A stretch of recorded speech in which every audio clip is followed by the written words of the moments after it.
Hey guys, and welcome to NYC Uncensored. This is Joshita for today's episode. Happy late New Year for everyone. I genuinely apologize for that. But either way, I hope that the students out there are enjoying their holidays while it lasts. And maybe a great challenge for this year would be to try something that you are hopelessly passionate about. Don't worry, I'll do the same. Either way, today we're discussing about smiles. So it's time to put yourself in front of the mirror, practice on how you pull two corners of your mouth into one semicircle. But most importantly, what does each and every smile mean? Well, obviously, not every smile looks the same. Some are overjoyed, while others are made to make you feel upset or angry over something silly. This is genuinely going to be a very interesting episode, or I believe that it will, as you get to learn loads of things. Before we continue, I would like to introduce the fact that there are 43 muscles involved in smiling. Yes, 43, which is an insane amount of muscles in which the subtlest of movements can change the entire meaning behind the smile. You heard me. So if my body unconsciously changes this tiny muscle at the edge of my mouth because I wanted to convey perhaps anger instead of happiness, it could make a tiny yet such a huge difference in the eyes of a specialist, ranging from a genuine smile to an exaggerated one. Picture these as we go, and I promise that you'll start spotting them everywhere. There are 19 types of smiles, and surprisingly, only 6 are used when we are truly enjoying ourselves, which is a bit of a shock, really, because when I first read this, I thought that there were possibly like 3 to 2 cases on where we sort of really make a genuine smile. And yeah, but unfortunately, this is not the case. So I won't be covering all of the 19 types as well. Yeah, I know. I should have mentioned this earlier. The reason as to why is because some do overlap each other. And I feel like those ones were just overwhelming to understand the first time that you listen to this. It would be recommended to do your own research if you're more interested. And keep in mind that I have received this information through my own research and that I do acknowledge the authors of the books that I have read and, of course, the internet. I will be trying something different today, which is to make this into some sort of a story rather than just listing down a couple of notes that I have made. So, without further ado, let's get started. The Tale of Smiles. I know, really cliched name, but I'm just gonna stick with it. In a lively city square, Ellie sat on a park bench, curious about one thing: the secret language of smiles. Obviously, but could she recognize them in the real world? That's the question that will be possible to answer. Number 1, the smiles of true joy. As Ellie watched, a couple nearby burst into laughter. Their eyes crinkled with warmth and their cheeks lifted naturally. This was the Duchenne smile, the most genuine of all, the kind that happens around loved ones without you even realizing it. Ellie couldn't help but smile herself. Trust me, it was contagious. Key things to keep in mind is that the Duchenne smile involves the crow's feet. If you do not know what that is, I'll just give you a gist on what it is. The crow's feet is where there are 3 creases at the corner of your eyes, and when they are seen, it represents a genuine smile. It is definitely the most genuine type out of the 19 ones. Not far away, a child grinned widely as the parents handed them a balloon. That was a reward smile. Ellie thought it wasn't just about joy, it was the smile designed to spread happiness and encourage positive feelings in others.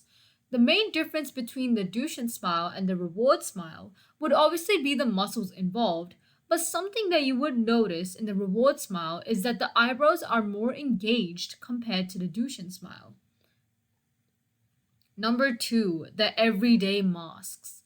Ellie turned her attention to 2 strangers shaking hands, actually. Their smiles were polite but didn't reach their eyes. This was the social smile, a safe, formal gesture to appear approachable without giving much away. This is the kind of smile that you would do in a social or a formal occasion where you're just showing that you are friendly in introductions or meeting with a random stranger that you have obviously never met before.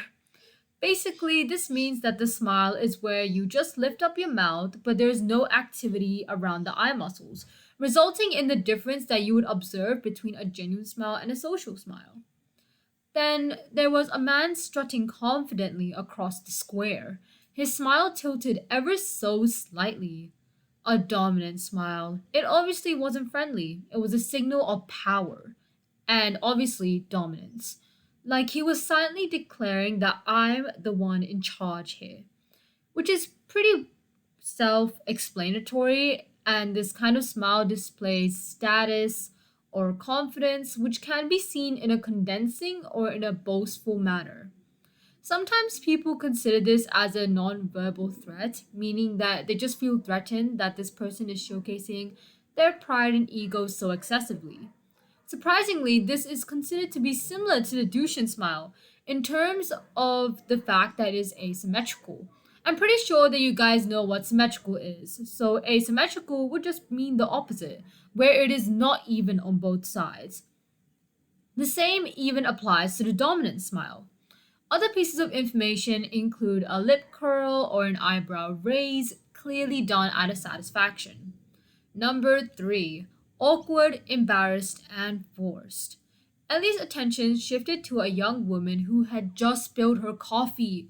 Oh god, how I hate that.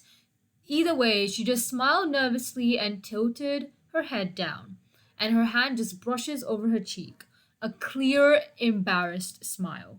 Ellie could feel the awkwardness radiating from her, and not just her, it's also me. I'm getting secondhand embarrassment here. Overall, people do this when someone feels shy, apologetic, or is just caught off guard by something else, which is obviously this woman right here. The smile is easier to spot compared to others, and you could say that it is a sign of discomfort, where it is used to diffuse awkwardness or signal humility in uncomfortable situations, as it is also accompanied with tight lips and possibly a little bit of face touching. At the coffee shop nearby, a barista handed a customer their drink with a perfect rehearsed grin, my bad. This was the Pan Am smile, a forced smile that professionals often wear to hide their true emotions. It looked pleasant, but it felt a little off. Interestingly, this kind of smile is associated with those who are part of the service professions, but it was mainly named after flight attendants back in the day, which obviously involves a practiced, rehearsed smile only involving the mouth that is used to appear pleasant and approachable while masking their emotions.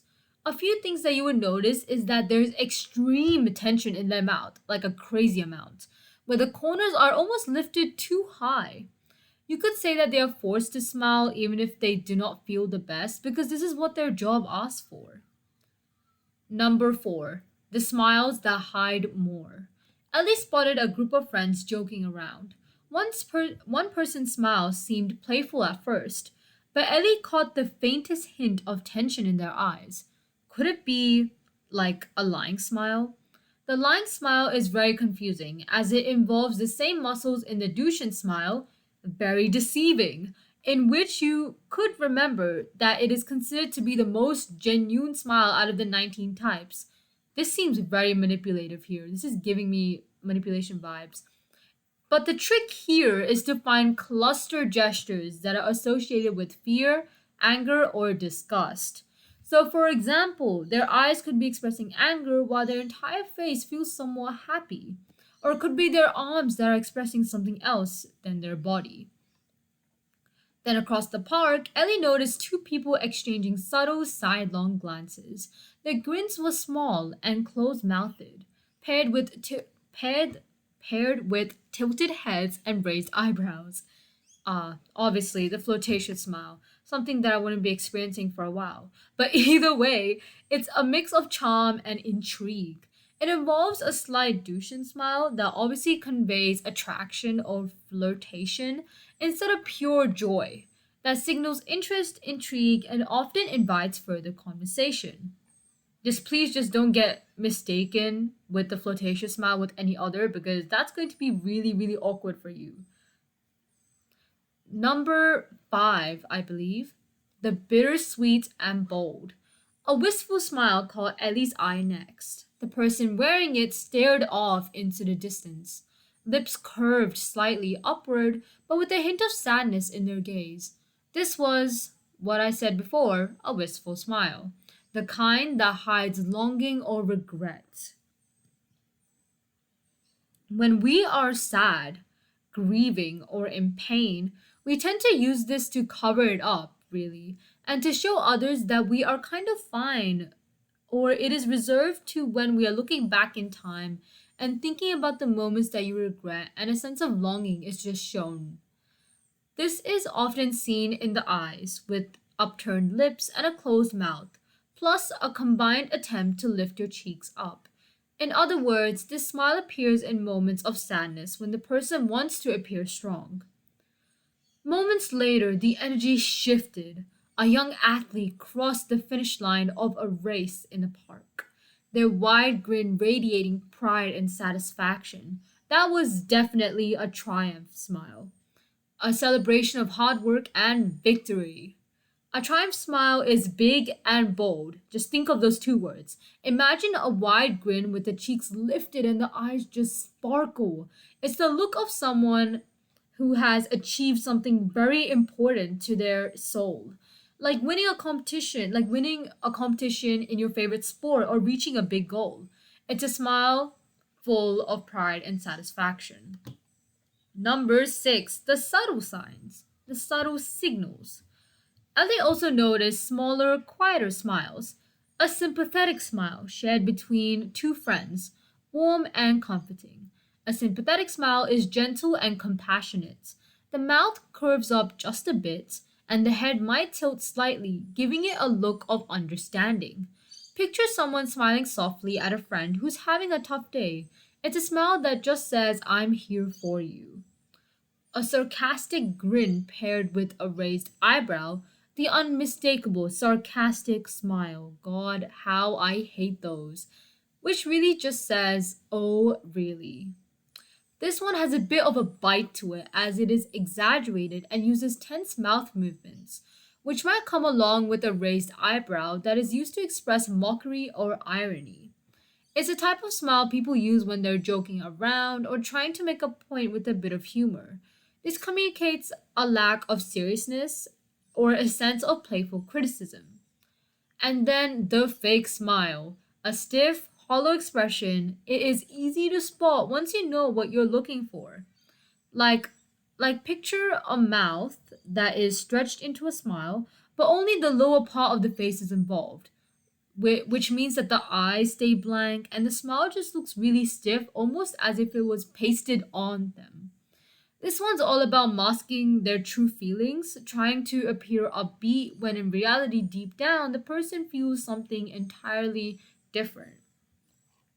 By the end of the day, Ellie was amazed. Each smile told its own story, from the genuine joy of a douching smile to the cool confidence of a triumph smile. No, actually, no, that's not the end of it. But either way, she thought to herself, if a smile can speak 1,000 words, imagine what we can learn by really paying attention. And there you have it. Instead of 19 types, you have 13 types of smile, each with their own look and meaning. Next time you're out and about, take a look at people's smiles. You might be surprised by how much you can learn just by paying attention to those little details in which you have never noticed before. Some things that I would take away are that if you want to know whether someone's actually genuinely smiling, look for the crow's feet at the edge of their eyes.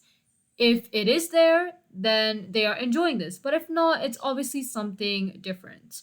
The other smiles, as you have noticed, are based on the context and are used in different situations.